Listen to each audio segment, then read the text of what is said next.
Picture this, a single house on a quiet Colorado street where 12 children lived, laughed, and played together. Now imagine that same house, decades later, with 6 of those children lost forever to madness, 2 dead by their own hands, and the remaining siblings scattered like broken glass across a nation that refuses to acknowledge what really happened behind those pristine white walls. This is not fiction. This is not a movie script. This is the documented, terrifying reality of Hidden Valley Road in Colorado Springs, where the Galvin family became America's most studied case of genetic mental illness, and where the very definition of sanity was tested to its breaking point. Before we continue with the story of the Galvin family and their descent into a nightmare that medical science is still trying to understand, I need you to hit that subscribe button and tell me in the comments what state you're watching from. Because what happened to this family could happen to anyone, anywhere, and the implications of their story will haunt you long after this video ends. What you're about to hear challenges everything we think we know about the human mind, family bonds, and the thin line between normalcy and complete psychological collapse. The year was 1945, and America was drunk on victory. World War II had ended, the economy was booming, and young couples everywhere were ready to build the families they dreamed of during those dark war years. Among them was Donald Galvin, a tall, handsome Air Force officer with steel gray eyes and an unwavering belief in duty, discipline, and the American way of life. He had just married Mimi Blaney, a beautiful, intelligent woman from a well-to-do Texas family who shared his vision of creating something extraordinary together. The newlyweds settled in Colorado Springs, where the crisp mountain air and endless blue skies seemed to promise unlimited possibilities. Donald's work at the Air Force Academy was prestigious and secure, while Mimi embraced her role as the perfect military wife with an almost frightening intensity. She was determined to create not just a home, but a masterpiece of American family life that would be the envy of every neighbor on their street. And create they did. Between 1945 and 1965, Mimi gave birth to 12 children in rapid succession, 10 boys and 2 girls. The eldest, Donald Jr., arrived in 1945, followed by James, John, Brian, Michael, Richard, Joseph, Mark, Matthew, Peter, Margaret, and finally Mary in 1965. To outsiders, the Galvin household on Hidden Valley Road looked like something straight out of a Norman Rockwell painting. The children were attractive, athletic, and academically gifted. Donald Sr. coached Little League and was named Father of the Year by a local civic organization. Mimi orchestrated elaborate family outings to the ballet, opera, and symphony, ensuring her children were cultured as well as accomplished. But even in those early years, there were signs that something was not quite right in paradise. Mimi's pursuit of perfection bordered on obsession. She kept detailed records of every aspect of her children's lives, from their academic performance to their social interactions. The house rules were rigid and unforgiving, and any deviation from Mimi's exacting standards was met with swift punishment.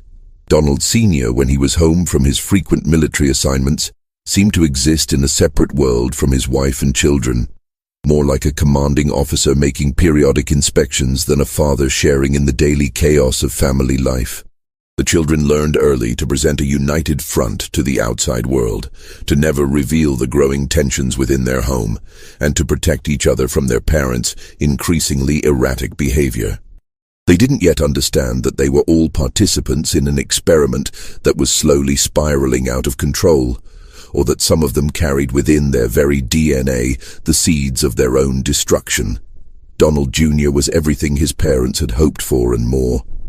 Tall, athletic, and devastatingly handsome, he excelled at every sport he tried and earned top grades without apparent effort. His teachers loved him, his classmates admired him, and his younger siblings worshipped him. When he graduated from high school and received a full scholarship to Colorado State University, the entire family celebrated what seemed like the first of many triumphs to come.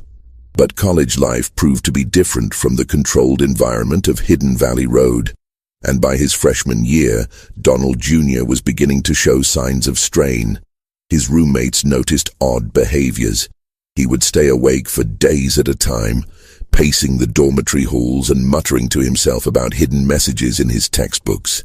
He became convinced that his professors were secretly testing him for a special government program, and that his phone was being tapped by federal agents who recognized his exceptional abilities. The breaking point came during a campus bonfire celebration in the fall of 1963. Without warning or explanation, Donald Jr. stripped off his shirt and leaped directly into the flames. Students pulled him out with severe burns on his arms and chest. But when campus authorities tried to question him about what had happened, he could only stare at them with a vacant expression and whisper about purification rituals and messages from the fire spirits. The incident was hushed up quickly. Donald Sr. used his military connections to ensure that no police report was filed and no newspaper coverage appeared.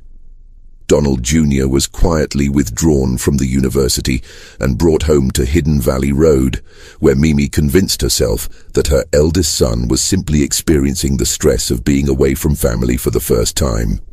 She prescribed rest, good nutrition, and the healing power of family love. But Donald Jr.'s behavior continued to deteriorate. He would disappear for hours at a time, only to be found standing motionless in the family's backyard, staring up at the sky with an expression of terrible concentration. When his siblings tried to talk to him, he would respond with rambling monologues about secret codes hidden in the patterns of clouds and the voices of ancient warriors calling to him from the mountains. On one particularly disturbing occasion, young Margaret found him in the garage, systematically strangling the family cat while tears streamed down his face. "It told me to," he explained when confronted, his voice flat and emotionless. "It said it was the only way to stop the messages." The family lived in a state of constant tension, never knowing what version of Donald Jr. they would encounter from one day to the next. Sometimes he seemed almost normal, charming and articulate as he had always been.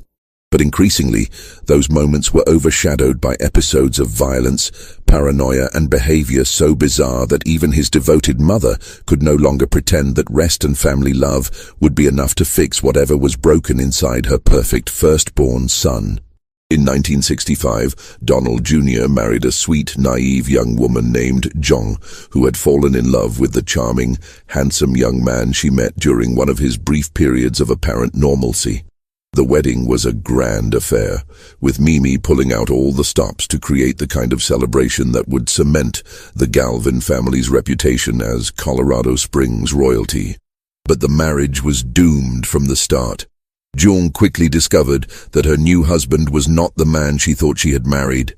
Donald Jr.'s paranoid delusions intensified after the wedding, and he became convinced that Jean was part of an elaborate conspiracy to monitor and control him.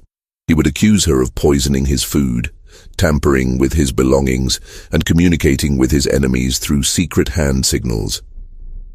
When she tried to reason with him or seek help from his family, he would fly into rages that left her trembling and covered in bruises. The violence escalated steadily over the next 2 years.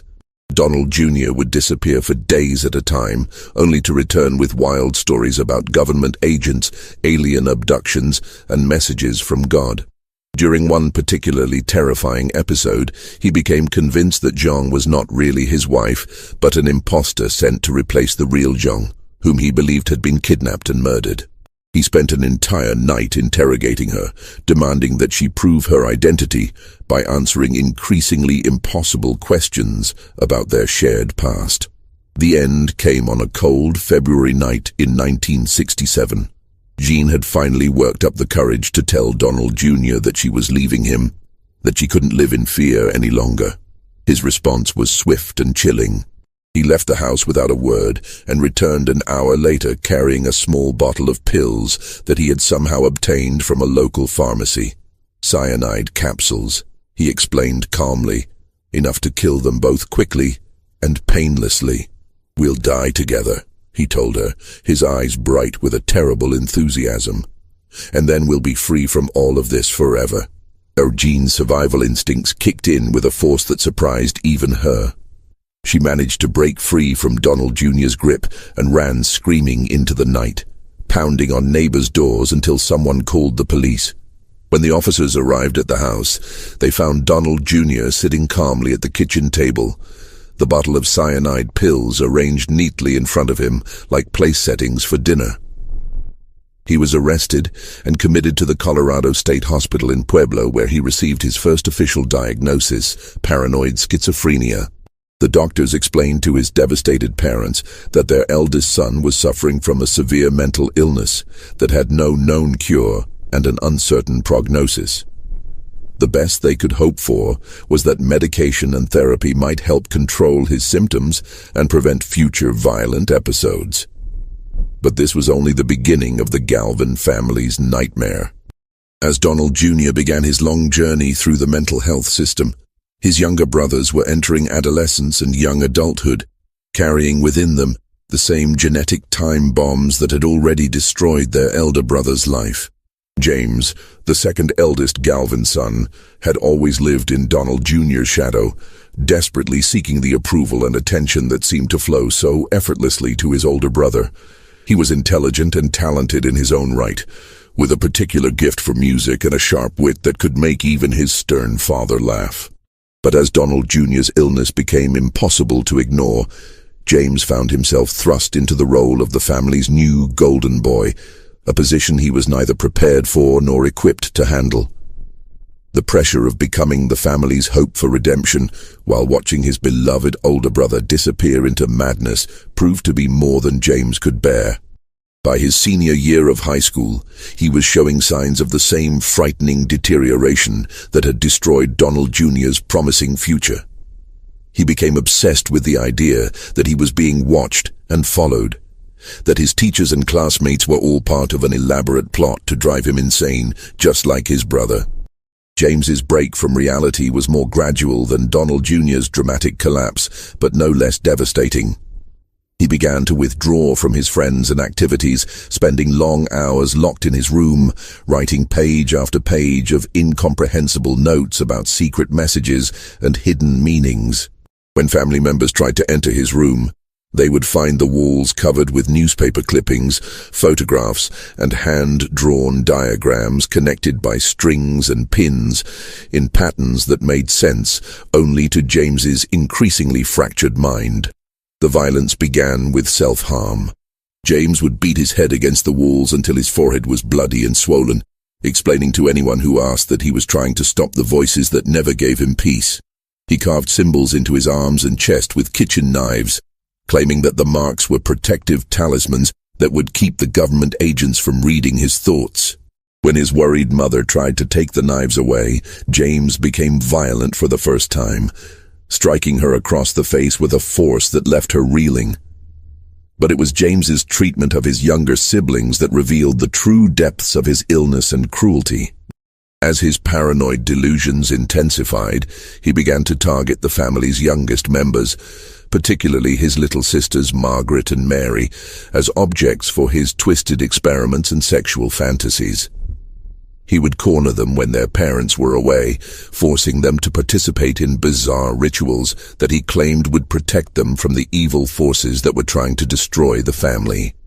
The abuse escalated steadily, becoming more violent and sexual in nature as James's grip on reality slipped further away. Margaret and Mary learned to hide when they heard his footsteps in the hallway, to lock their bedroom doors and crawl under their beds, when his voice took on that particular tone that meant he was having one of his episodes. But there was nowhere in the house that was truly safe from James's attention, and their parents seemed either unwilling or unable to acknowledge what was happening under their own roof. The family's descent into chaos accelerated as James's behavior became increasingly unpredictable and dangerous. He would disappear for days at a time, only to return with stories about secret missions and underground organizations that existed only in his fractured imagination. During one particularly disturbing episode, he became convinced that the family dog was a government spy and attempted to perform surgery on the animal to remove what he believed were hidden recording devices. As the 1970s dawned, The Galvin household had become something that would have been unrecognizable to the neighbors who had once admired their apparent perfection. Two of the eldest sons were now cycling in and out of mental institutions, their violent outbursts and bizarre behavior making it impossible for them to live at home for extended periods. But their temporary absences brought no peace to Hidden Valley Road, because the madness seemed to be spreading through the family like a contagious disease. Brian, the fourth son, began showing symptoms during his junior year of high school. Unlike his older brothers, whose breaks from reality had been gradual, Brian's descent into madness was swift and terrifying. He became convinced that he possessed supernatural powers and that he had been chosen by dark forces to carry out a special mission that would change the course of human history. He spent hours staring at himself in mirrors, practicing what he called his transformation rituals, and speaking in voices that didn't sound like his own. The violence that erupted from Brian was different from his brother's calculated cruelty. Where Donald Jr. and James had been methodical in their madness, Brian was explosive and unpredictable. He would fly into rages without warning, attacking family members with whatever weapons came to hand: kitchen knives, baseball bats, his own fists and feet. During one particularly terrifying incident, he chased his younger brother Mark through the house with a hunting rifle, screaming that Mark was an imposter who had replaced his real brother and needed to be eliminated before he could complete his evil mission. The family called the police that night for the first time, but when the officers arrived, Brian had already calmed down and was sitting peacefully in the living room, reading a book as if nothing had happened. He smiled politely at the policemen and answered their questions with such apparent sincerity and normalcy that they left convinced there had been some kind of misunderstanding. Only the family knew that this calm exterior was just another mask that Brian wore between episodes, and that the violence would return as inevitably as the sunrise. But it was Joseph, the seventh son, whose illness manifested in the most disturbing and inexplicable ways. Joseph had always been one of the quieter Galvin children, thoughtful and introspective in a family full of larger-than-life personalities. But as he entered his teenage years, his quiet nature took on a sinister quality that made even his hardened family members uncomfortable in his presence. Joseph claimed to see things that weren't there: shadowy figures moving through the house at night, faces peering in through windows, messages written in blood on walls that appeared clean to everyone else. He would stand for hours in the backyard, staring up at the sky and carrying on animated conversations with invisible companions who he insisted were more real than his own family members.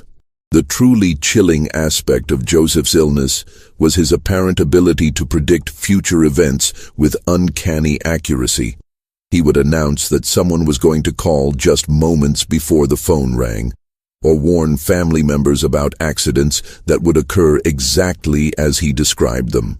His siblings began to avoid him, not because of violent outbursts like his brothers, but because his presence made them feel as if they were being watched by something that wasn't entirely human. During one unforgettable incident, Joseph approached his younger sister Mary and told her in a flat, emotionless voice that she needed to stay away from the basement for the next 3 days, because the shadow people are angry about the noise upstairs. When Mary asked what he meant, Joseph simply stared at her with eyes that seemed to look right through her and repeated his warning before walking away. 3 days later, a water pipe burst in the basement, flooding the entire area and causing thousands of dollars in damage. By 1973, the Galvin family was living in a state of constant crisis. 6 of the 10 boys had now been diagnosed with various forms of mental illness, primarily schizophrenia, and the house on Hidden Valley Road had become a revolving door of hospitalizations, police visits, and increasingly desperate attempts to maintain some semblance of normal family life. Mimi had aged decades in the span of a few years, her once perfect appearance now haggard and worn from the constant stress of managing multiple mentally ill children while trying to protect the ones who remained healthy.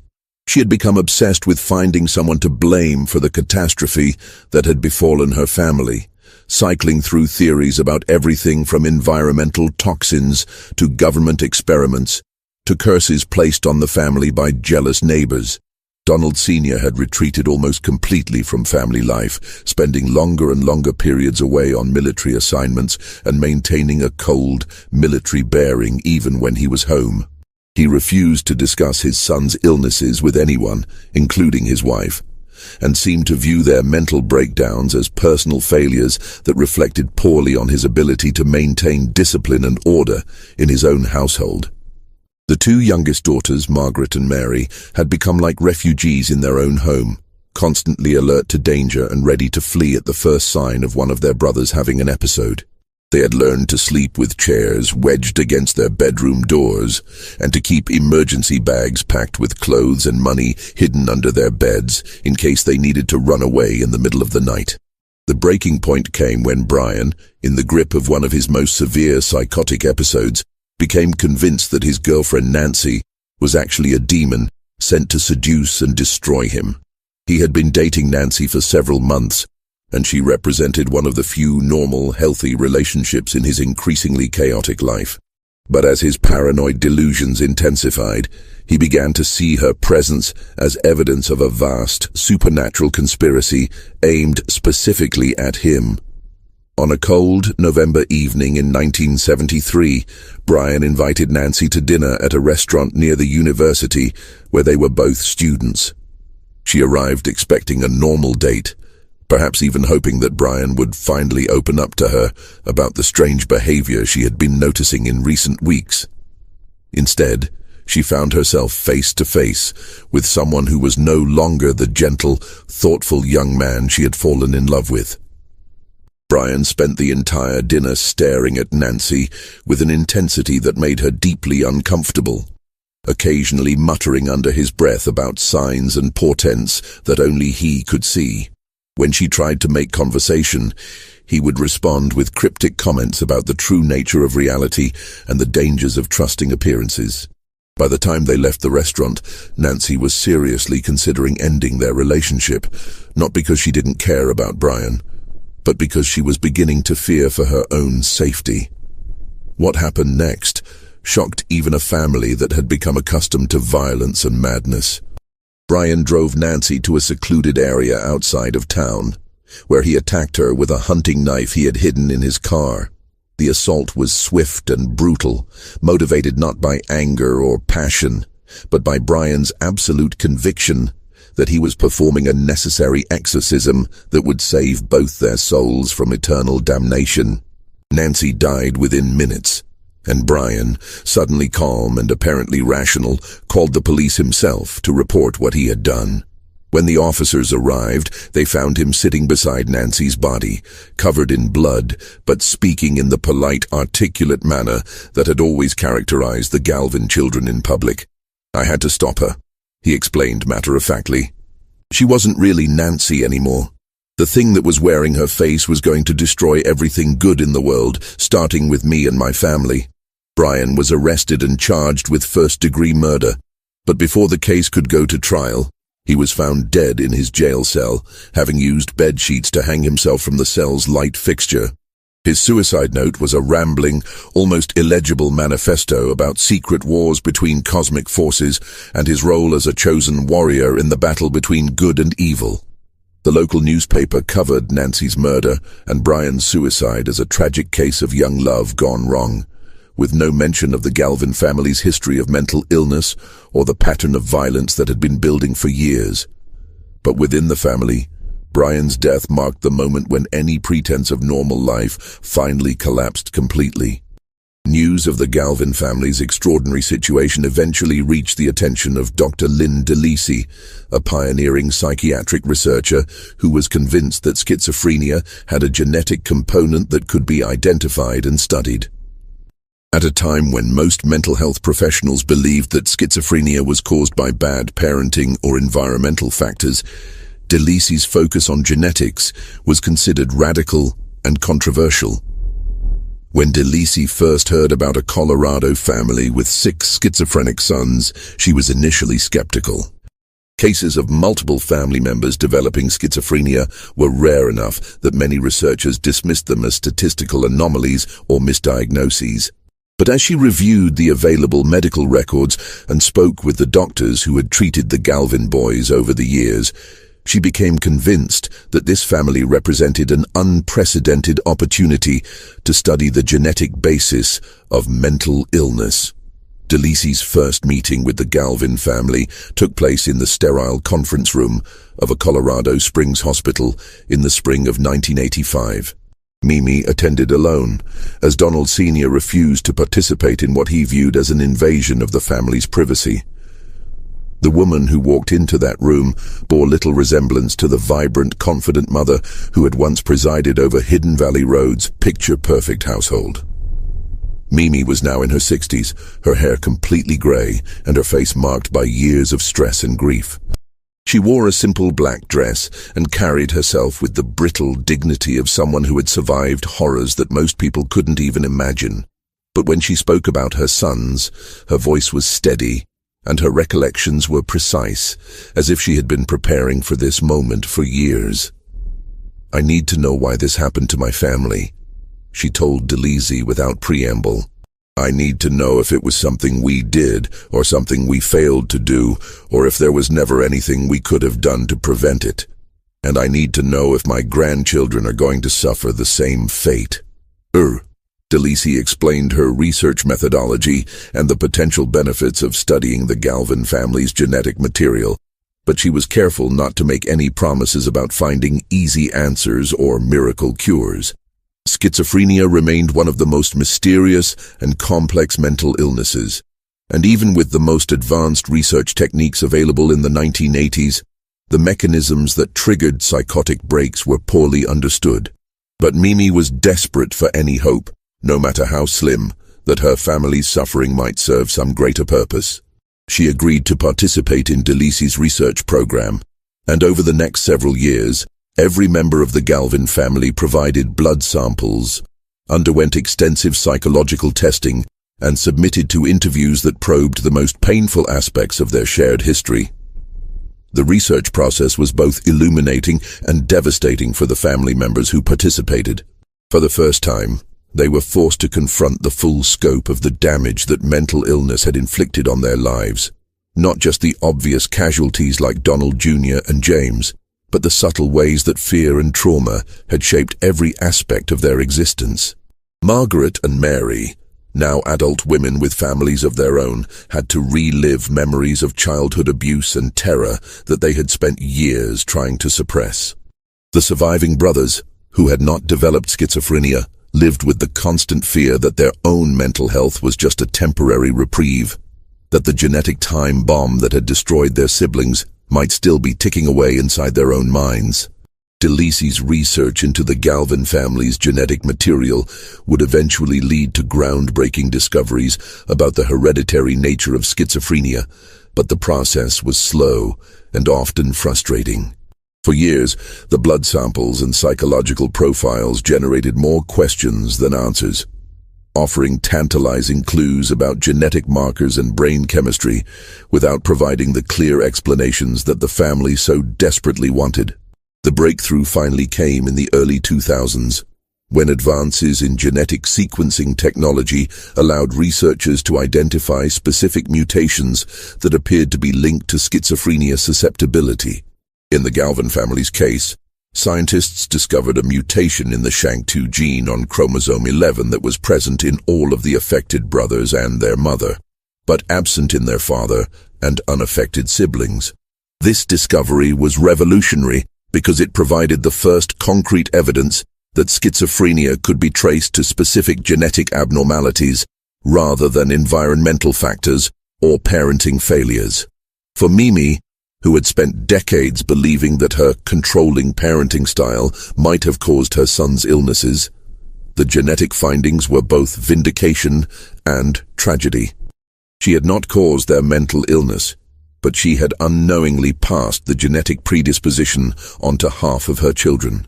The research also led to important discoveries about brain development and the role of certain nutrients in preventing mental illness. Dr. Robert Friedman, working with data from the Galvin family and other research subjects, identified connections between specific brain receptors and schizophrenia symptoms.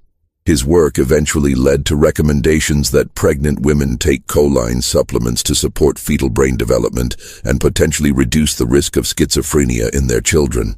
But for the Galvin family members who were still alive to see these scientific advances, the discoveries felt bittersweet. The research might help future generations avoid the horrors that had destroyed their family, but it came too late to save the brothers who had already been lost to madness and death. By the time researchers were making their genetic discoveries, the Galvin family had been scattered by decades of tragedy and trauma. Donald Jr. spent his final years in a nursing home, his once brilliant mind reduced to fragments by medications and the progression of his illness. He died in 2010, a forgotten shadow of the promising young man who had once been his family's greatest hope. James had died years earlier from complications related to the powerful antipsychotic medications that were supposed to control his symptoms, but instead slowly poisoned his body. His death was officially ruled natural causes, but his family knew that the drugs that kept him functional had ultimately killed him, just as surely as his mental illness had destroyed his mind. Of the 6 brothers who had been diagnosed with schizophrenia, only 2 remained alive: Matthew and Peter. Matthew lived in an assisted care facility, his artistic talent still occasionally evident in the paintings and drawings he created during his lucid periods. Peter had been in and out of institutions for decades, his diagnosis shifting between schizophrenia and bipolar disorder as doctors struggled to understand the exact nature of his mental illness. The surviving healthy brothers, John, Michael, Richard and Mark, had all managed to build relatively normal lives despite the trauma of their childhood. They had careers, marriages and children of their own, but they remained haunted by survivors' guilt and the constant fear that mental illness might still claim them or their offspring. Margaret and Mary, the 2 sisters who had endured years of abuse and terror, had perhaps the most complex relationships with their family's legacy. Both had become advocates for mental health awareness and research, channeling their pain into efforts to help other families facing similar challenges. But they also struggled with the ongoing effects of childhood trauma and the impossible task of maintaining relationships with brothers who had both protected and terrorized them. Just when we thought we'd seen it all, the horror in Hidden Valley Road intensifies. If this story is giving you chills, share this video with a friend who loves dark mysteries. Hit that like button to support our content, and don't forget to subscribe to never miss stories like this. Let's discover together what happens next. The story of the Galvin family took another devastating turn in the spring of 2001, when James, who had been living in a supervised group home after years of institutionalization, was found dead in his room from what appeared to be an accidental overdose of his psychiatric medications. The official investigation concluded that James had become confused about his dosing schedule and had taken several days' worth of pills at once, a tragic but not uncommon occurrence among patients with severe mental illness. But his sister Mary, who had maintained a relationship with James despite the abuse she had suffered at his hands, suspected that his death might not have been entirely accidental. In the weeks before he died, James had been experiencing what his doctors called a medication breakthrough, a period when his symptoms returned despite supposedly therapeutic drug levels. He had been talking obsessively about voices that told him he was poisoning his family just by being alive, and about his desire to stop the damage he was causing to everyone who loved him, whether James's death was a deliberate suicide or a tragic accident. It marked the end of one of the most tormented lives in a family that had known more than its share of suffering. His funeral was attended only by immediate family members, and the local newspaper's brief obituary made no mention of his mental illness or the circumstances of his death. The loss of James hit Mimi particularly hard because, despite everything he had done during his illness, she had never stopped believing that her son was still somewhere inside the mind that schizophrenia had claimed. She had visited him regularly at the group home, bringing home-cooked meals and photo albums filled with pictures from happier times, hoping to spark some recognition or connection that would prove her real son was still alive inside his damaged brain. After James's death, Mimi began to withdraw from the world, spending most of her time alone in the house on Hidden Valley Road, surrounded by memories of the family that had once filled its rooms with laughter and music. She continued to participate in DeLisi's research program, but her enthusiasm for the scientific discoveries had dimmed considerably. The genetic breakthroughs and potential treatments felt increasingly irrelevant when weighed against the reality of her daily grief. Donald Sr. had died several years earlier from a heart attack, never having fully acknowledged the extent of his family's mental health crisis or his own role in the dynamics that had made their suffering even worse. His death left Mimi truly alone with the ghosts of Hidden Valley Road, a living monument to the dreams that had been destroyed by forces that no one fully understood. As the children of the surviving Galvin siblings reached adolescence and young adulthood, the family faced a new kind of terror. The possibility that the genetic predisposition to schizophrenia might manifest in the next generation. Every mood swing, every period of teenage rebellion, every sign of stress or unusual behavior was scrutinized for evidence that the family curse was continuing its devastating march through time. Margaret's daughter, Kate, grew up knowing about her family's history, but trying to live a normal life despite the shadow it cast over every major milestone. When she reached her late teens, the age when schizophrenia symptoms typically first appear, both she and her mother watched anxiously for any sign that the genetic time bomb might be activating. Kate's college years were marked by an almost obsessive attention to her own mental health. She avoided drugs and alcohol, maintained strict sleep schedules, and sought therapy at the first sign of stress or anxiety. When she occasionally heard her name being called when no one was around, an experience that might have been dismissed as imagination by most people, she immediately contacted mental health professionals to rule out auditory hallucinations. The hypervigilance that characterized Kate's approach to her own mental health was both necessary and exhausting. She lived with the constant awareness that the genes she carried might betray her at any moment, transforming her from a normal young woman into another casualty of the Galvin family's genetic legacy. Mary's children faced similar challenges, growing up with the knowledge that their family history made them statistically more likely to develop serious mental illness. Family gatherings became exercises in carefully controlled emotion, with everyone hyper-aware of how their behavior might be interpreted as early warning signs of psychological breakdown. The fear was not entirely unfounded. While none of the third generation developed full-blown schizophrenia, several of them struggled with depression, anxiety, and other mental health issues that might have been manageable in a different family context, but felt like harbingers of doom given their genetic inheritance.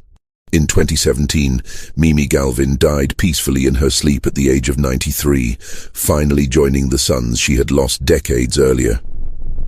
Her death marked the end of an era for the surviving family members, who gathered at Hidden Valley Road one last time to settle her affairs and decide what to do with the house that had witnessed so much joy and suffering. The house itself had changed very little since the 1970s, and walking through its rooms was like stepping back in time to the peak years of the family's crisis. The kitchen, where Mimi had prepared thousands of meals for her 12 children, still bore scorch marks from a fire that Donald Jr. had set during one of his psychotic episodes. The basement, where several of the boys had been locked during their violent outbursts, still contained restraints that Donald Sr. had installed in a desperate attempt to protect the rest of the family. Most disturbing of all was Mimi's bedroom, where she had maintained a shrine to her lost sons that included their childhood photographs, report cards, and letters they had written from various mental institutions over the years. The room was frozen in time, a testament to a mother's refusal to let go of the children she had known before mental illness stole them away. The surviving family members ultimately decided to sell the house, but not before documenting its contents for researchers who were still studying the Galvin family's case. Every room was photographed, every document was catalogued, and every piece of furniture was examined for clues about how 12 children had lived in such close quarters, while half of them descended into madness. The scientific legacy of the Galvin family's participation in psychiatric research continues to influence mental health treatment and genetic counseling to this day. The discoveries made through studying their DNA have contributed to a better understanding of how schizophrenia develops and have informed new approaches to prevention and treatment that have helped countless other families avoid similar tragedies. But for the surviving Galvin siblings, the scientific achievements feel like cold comfort when weighed against the human cost of their family's contribution to medical knowledge. They participated in research studies for decades, submitting to invasive tests and painful interviews in the hope that their suffering might prevent other families from experiencing similar horrors. The genetic discoveries that resulted from their participation have indeed helped advance the field of psychiatric medicine, but they came too late to save the 6 brothers who were lost to mental illness. Despite everything they had endured, the surviving Galvin siblings maintained connections to each other that spoke to the deep bonds forged during their childhood trauma. They gathered regularly to remember their lost brothers, not as the violent, mentally ill men they had become, but as the children they had been before schizophrenia claimed them. These family reunions were complex affairs, filled with love and grief in equal measure. The siblings would share memories of Donald Jr.'s athletic achievements, James's musical talents, and Brian's gentle nature during his lucid periods. They would laugh about childhood pranks and family vacations, carefully avoiding the darker memories that still had the power to traumatize them decades later. But the unspoken presence of their dead and damaged brothers hung over every gathering like a shadow. Empty chairs at the dinner table served as reminders of the family members who should have been there, and conversations would sometimes trail off into silence as someone remembered a particular incident or expression that brought the past flooding back with overwhelming intensity. Margaret struggled perhaps the most with these family gatherings because her memories of childhood were so thoroughly contaminated by trauma. She had loved her brothers desperately during their healthy periods, but she had also lived in terror of them during their psychotic episodes. The cognitive dissonance of grieving for people who had both protected and victimized her created a psychological burden that no amount of therapy seemed able to fully resolve. Mary, the youngest, had developed a different coping mechanism. She had become the family's unofficial historian, collecting photographs, documents, and stories about their shared past in an effort to preserve the positive memories alongside the traumatic ones. Her home was filled with carefully organized albums that told the story of the Galvin family's rise and fall. From the early pictures of 12 beautiful children playing in their Colorado backyard to the final institutional photographs of brothers who had become strangers to themselves and their families. The surviving brothers, John, Michael, Richard, and Mark, had each found their own ways to process the survivors' guilt that came with being the ones who escaped their family's genetic curse. John had become a successful businessman, channeling his need for control into building a company that employed hundreds of people. Michael had devoted himself to his children, determined to give them the stable, loving childhood that had been stolen from him and his siblings. Richard had perhaps the most complex relationship with his family's legacy, because he had shown early signs of mental illness during his teenage years, but had somehow managed to avoid the complete breakdown that claimed his brothers. He lived with the constant awareness that his sanity might be temporary, that the genetic predisposition to schizophrenia could still activate despite his having reached middle age without a major psychotic episode. Mark, as one of the youngest boys, had witnessed the full scope of his family's descent into chaos while still being too young to fully understand what was happening. His memories of childhood were a confusing mixture of normal family activities and terrifying incidents that had taught him to be constantly alert to danger, even in apparently safe situations. The impact of the Galvin family's mental health crisis extended far beyond the immediate family members to affect friends, neighbors, romantic partners, and colleagues who had witnessed various aspects of their tragedy over the years. Colorado Springs in the 1960s and 1970s was still a relatively small community where everyone knew everyone else's business, and the Galvin family's problems had been impossible to hide completely despite their desperate attempts to maintain a facade of normalcy. Former teachers at the local schools remembered Donald Jr., James, and Brian as bright, promising students whose potential had been destroyed by forces that no one understood at the time. These educators carried their own burden of guilt and confusion, wondering if they had missed early warning signs that might have led to earlier intervention and different outcomes. The young women who had dated the Galvin brothers during their late teens and early 20s had their own traumatic memories to process. Several had experienced frightening incidents that they had initially dismissed as isolated episodes of jealousy or stress, only to learn years later that they had been witnessing the early stages of severe mental illness. Nancy's family in particular had been devastated not only by her murder, but by the realization that the charming young man they had welcomed into their home had been capable of such violence. Her parents spent years searching for warning signs they might have missed, explanations that might have allowed them to protect their daughter from a fate that seemed to come out of nowhere. The broader Colorado Springs community struggled to make sense of a tragedy that challenged their assumptions about mental illness, family dysfunction, and the reliability of appearances. The Galvins had been held up as an example of American family success, making their fall from grace particularly shocking and difficult to process. Local mental health professionals found themselves confronting the limitations of their knowledge and treatment approaches when faced with a family that defied conventional understanding.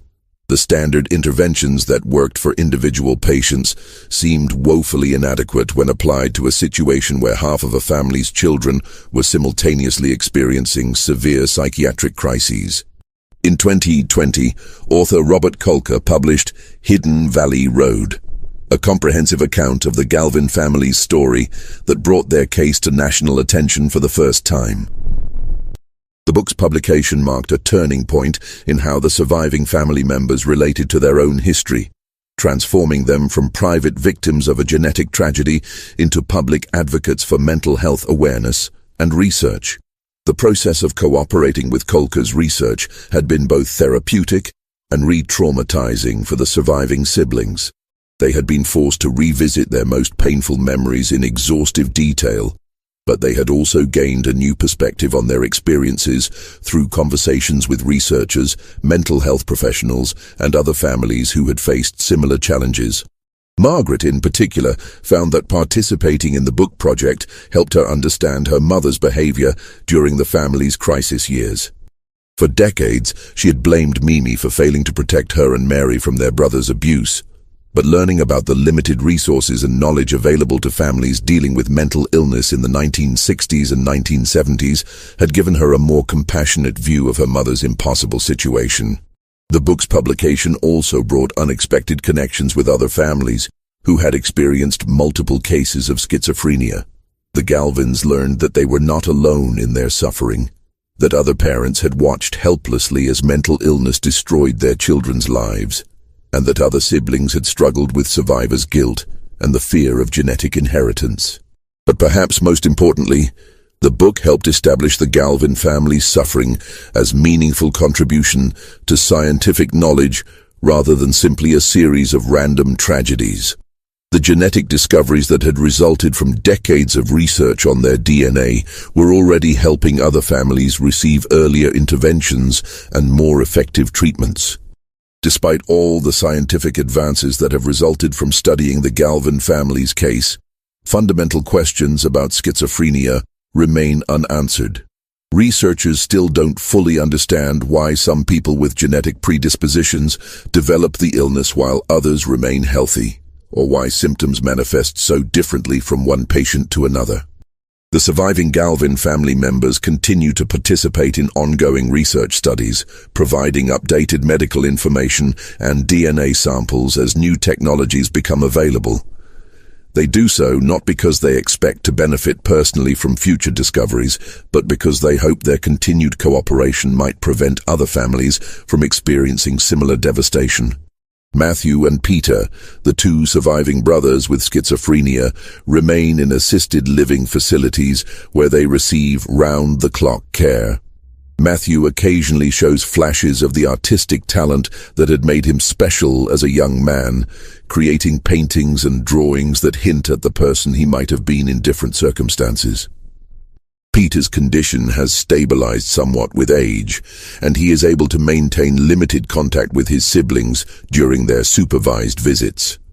The question of what triggers schizophrenia in genetically predisposed individuals remains one of the most important unsolved mysteries in psychiatric medicine. Environmental factors, stress, drug use, and traumatic experiences all seem to play roles in determining whether genetic vulnerability becomes active illness, but the exact mechanisms remain unclear. For the Galvin family, this uncertainty means that the threat of mental illness continues to hang over the next generation like a sword suspended by the thinnest of threads. Kate and the other grandchildren live with the knowledge that they carry genes that could betray them at any moment, transforming them from healthy young adults into patients struggling with one of the most devastating mental illnesses known to medical science. The scientific discoveries that emerged from studying the Galvin family came at an almost unimaginable human cost. 6 promising young men lost their minds, their futures, and ultimately their lives to a disease that medical science is still struggling to understand. 2 parents watched their carefully constructed American dream crumble into a nightmare of violence, madness, and death. 4 surviving siblings carry psychological scars that will never fully heal. And 2 sisters endured years of abuse that shaped every aspect of their adult lives. The genetic research that vindicated Mimi's parenting and identified specific mutations associated with schizophrenia risk came too late to save any of the brothers who were lost to mental illness. The treatment advances and prevention strategies that resulted from studying their case will help future families, but they cannot restore the decades of suffering that the Galvins endured while medical science slowly caught up to the reality of their situation. In many ways, the Galvin family story represents both the promise and the limitations of scientific progress. Their willingness to participate in research studies despite their own pain and trauma has contributed to genuine advances in understanding and treating mental illness. But the pace of scientific discovery is measured in decades, while human suffering unfolds in real time, day by day and year by year. The surviving family members take some comfort in knowing that their losses have meaning beyond personal tragedy, that the brothers who were claimed by schizophrenia did not suffer and die for nothing. But they also live with the knowledge that medical science's current understanding of mental illness remains frustratingly incomplete, leaving too many questions unanswered and too many families vulnerable to similar devastation. The house on Hidden Valley Road was eventually sold to a young family who knew nothing of its history when they moved in. The new owners found it to be a beautiful property with stunning mountain views and spacious rooms that seemed perfect for raising children. They painted over the scorch marks in the kitchen, removed the restraints from the basement, and filled the rooms with new furniture and the sounds of healthy, happy children. But some of the neighbors remember what happened in that house during the 1960s and 1970s, and they sometimes wonder if the new family can sense the residual pain that seems to linger in certain rooms. There are no ghosts walking the halls of Hidden Valley Road, no supernatural explanations for the tragedy that unfolded there. The horror was entirely human, entirely real, and entirely rooted in the cruel lottery of genetic inheritance. The basement where several Galvin brothers spent their most violent periods still bears subtle signs of their presence. Scratches on the walls where fingernails clawed at paint and plaster, dents in the concrete where heads and fists struck surfaces with desperate force. The new owners have covered most of these marks with fresh paint and decorative panels, but they remain as permanent reminders of the suffering that once filled these spaces. Mimi's bedroom, where she maintained her shrine to her lost sons for decades, has been converted into a cheerful nursery where the new family's baby sleeps peacefully each night. The walls that once displayed photographs of 12 Galvin children now hold colorful pictures of farm animals and alphabet letters, symbols of hope and innocence that seem to push back against the darkness of the room's history. Even with all the scientific research and genetic discoveries that have resulted from studying the Galvin family's case, fundamental questions about their tragedy remain unanswered. Why did schizophrenia manifest so dramatically in this particular family? What environmental or psychological factors might have triggered the genetic predispositions that 6 brothers carried? Could earlier intervention have changed the outcomes for any of them? The timing of the brothers' breakdown suggests that something about the family dynamics or environment may have contributed to the activation of their genetic vulnerabilities. Donald Jr.'s initial psychotic break occurred during his first semester of college, when he was separated from his family for the first time. James's symptoms emerged during his senior year of high school, when he was under pressure to live up to his older brother's achievements while watching that same brother's descent into madness. The pattern suggests that stress, expectations, and family dynamics may have played crucial roles in determining when and how each brother's mental illness manifested. But untangling the complex interactions between genetics, environment, and individual psychology remains one of the greatest challenges in psychiatric research. For the surviving family members, these unanswered questions represent more than academic curiosity. They are sources of ongoing guilt and self-doubt. Margaret and Mary sometimes wonder if their presence in the house as potential victims created additional stress for their brothers. The surviving brothers question whether they could have done more to protect their siblings or recognize warning signs earlier. Mimi spent her final years tortured by similar questions. Despite the genetic research that had vindicated her parenting, she continued to search her memories for moments when different choices might have led to different outcomes. The scientific evidence that schizophrenia was primarily genetic rather than environmental provided intellectual relief, but could not ease the emotional burden of a mother who had watched 6 of her children disappear into madness. Today, more than 5 decades after the first Galvin brother showed signs of mental illness, the surviving family members continue their vigilant watch for symptoms in the next generation. Every family gathering includes subtle assessments of mental health. Every phone call carries the potential for devastating news, and every milestone birthday in the late teens and early 20s brings renewed anxiety about genetic time bombs that may still be ticking. The grandchildren who carry Galvin DNA have learned to live with this scrutiny as a fact of life, understanding that their family's love comes wrapped in fear and hypervigilance. They submit to regular mental health evaluations, avoid substances that might trigger psychotic episodes, and maintain detailed records of their moods and behaviors that would seem obsessive in any other family context. This constant monitoring has created a strange form of psychological pressure that may itself be harmful to the young people who are trying to build normal lives despite their genetic inheritance. The fear of developing schizophrenia sometimes becomes so overwhelming that it creates anxiety and depression that require treatment, adding another layer of complexity to an already fraught situation. Kate Galvin, Margaret's daughter, has become particularly thoughtful about these dynamics as she considers whether to have children of her own. The genetic counseling she has received indicates that her risk of passing on schizophrenia susceptibility is significant but not overwhelming. But the decision feels impossibly weighty given her family's history. The question of whether to continue the family line, knowing that future children might carry the same genetic vulnerabilities that destroyed 6 of her uncles, represents the kind of moral complexity that previous generations could never have imagined. Science has given the Galvin family knowledge about their genetic risks, but it has not made the decisions any easier. This mystery shows us how thin the line between sanity and madness truly is, and how genetics can shape destiny in ways that seem almost cruelly arbitrary. What do you think of this story? Do you believe everything was revealed? Leave your comment below. If you enjoyed this tale and want more horror stories like this, subscribe, hit the notification bell, and share with someone who loves mysteries. See you in the next video.